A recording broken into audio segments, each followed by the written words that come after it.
गौरी के ललना ललना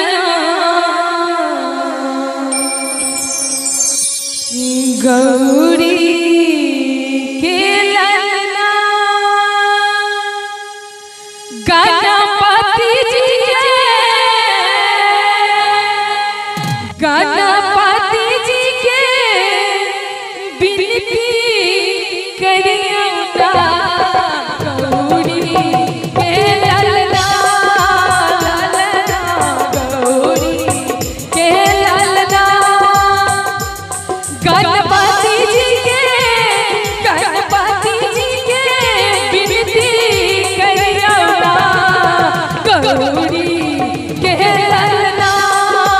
ललना गौरी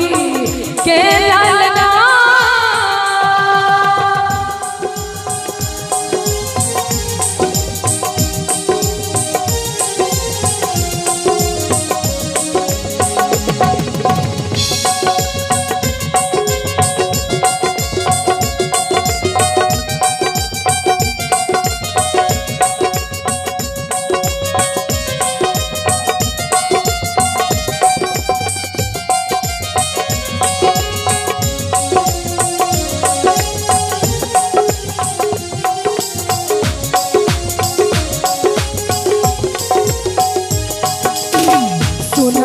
सुराही में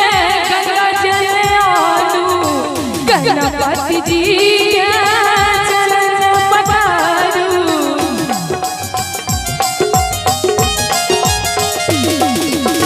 सोना के सुराही में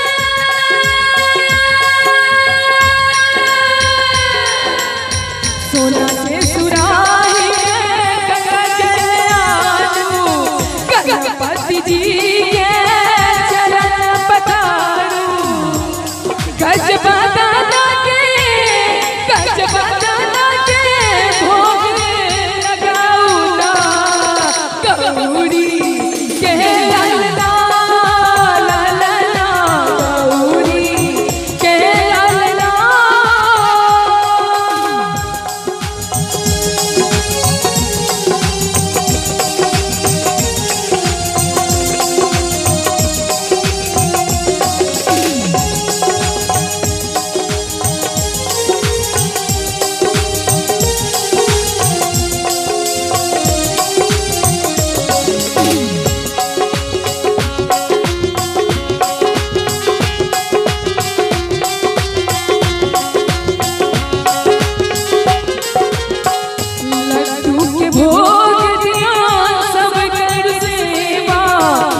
पार्वती पिता भोलानी महिमा अपार हिनकर सब किया जानी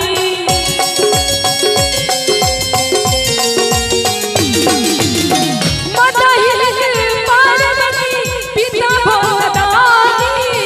महिमा अपार हिनकर सब किया जानी सब मिली जुली देवता उपस्थित कंजन जी सौ गोटा जी आ गणपति जी के नाम पर कनी ताली बजा के हमरा संगे संगे कहबे कि सब मिले जुले गणपति